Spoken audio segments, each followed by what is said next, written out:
Baada tu ya siku moja Rigathi Gachagua ama hapo jana tu Rigathi Gachagua kuwa kule Meru, wakati ambao pia alikuwa anafanya mkutano wake kule, ambao pia alikuja tu a day before William Ruto akuja, ambao pia ameweza kuenda tu hivi leo. Rigathi Gachagua alikuwa tu ameweza kuwaonya tu wakazi wa Meru kukosa kufika katika mkutano wa Rais Ruto ambao pia ulikuwa tufanyike hivi leo, ambao pia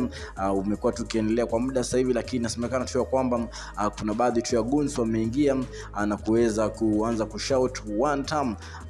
kwa hiyo mkutano ambao pia William Ruto alikuwa tu anahutubia hivi leo kule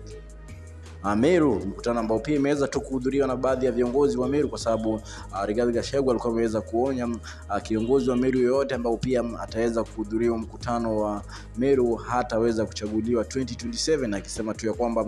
watu waweze kuangalia vizuri nani ataweza kufika pale na nani hataweza kufika pale. Kitu ambacho pia inaonekana tu ni mambo tu ya siasa, kwa sababu ilikuwa imepangwa vile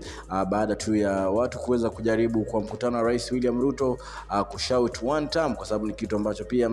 kimekuwa kiendelea tu hapa nchini Kenya na Gen Z, na pia tu Rigathi Gachagua ambaye pia alikuwa huko jana akiwaonya tu watu wasiweze kutoka, na alikuwa ameweza kuambia kwamba wakilipo waweze kukuja, wakimaliza tu waweze kurudi nyumbani, kwa sababu alisema Ruto siku hizi anatumia nguvu nyingi sana kuweza kumobilize watu wa Mount Kenya, ama akifika kule Mount Kenya ana mobilize watu na hela nyingi zaidi, kwa sababu kitambo tu alikuwa amezoea anakuja free, watu wanajitolea wanakuja voluntary, lakini sasa hivi anatumia hela nyingi sana kuweza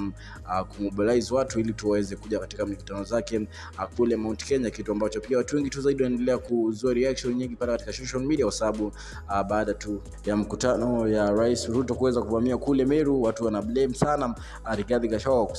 kusemekana kwamba huenda tu aliweza kupanga goons waweze kumvamia Rais William Ruto. Lakini issue ambayo tutakuwa tunafuatilia pale katika mitandao za kijamii kupatia updates zaidi ya kufanya, tuna make sure umesubscribe, tunaendelea kupatia story ambazo zina trend mitandao. Baby wa baby. Alafu huyu ni baby.